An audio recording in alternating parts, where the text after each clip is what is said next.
నేను తిరుపతి సంఘటన జరిగింది.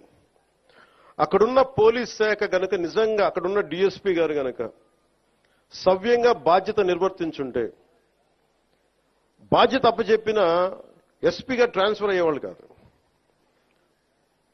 నాకు ఇది చాలా బాధ కలిగించింది. అందుకని పిఠాపురంలో నేను ఎవరిని కూడా మీరు అడగండి, కలెక్టర్ గారిని కానీ ఎస్పీ గారిని కానీ నేను ఎవరిని రికమెండ్ చేయలే. నేనేం చెప్పానంటే నేను ఎవరిని వెండేట ప్రభుత్వం, మీరు గత ప్రభుత్వంలో మీరు పనిచేసి ఉండొచ్చు, నాకు తెలియదు, నేను అన్ని మర్చిపోతున్నా, గతం అంతా మర్చిపోతున్నా. ఇప్పుడు ఫ్రెష్గా ప్రారంభిద్దాం. నేను మిమ్మల్ని జడ్జ్ చేయను. నాకు ఇవ్వాల్సిందల్లా సుపరిపాలన ఇవ్వండి.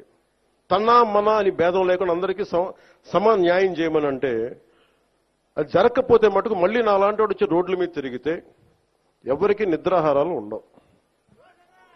అక్కడ దాకా తీసుకెళ్ళదు. ఎందుకంటే నేను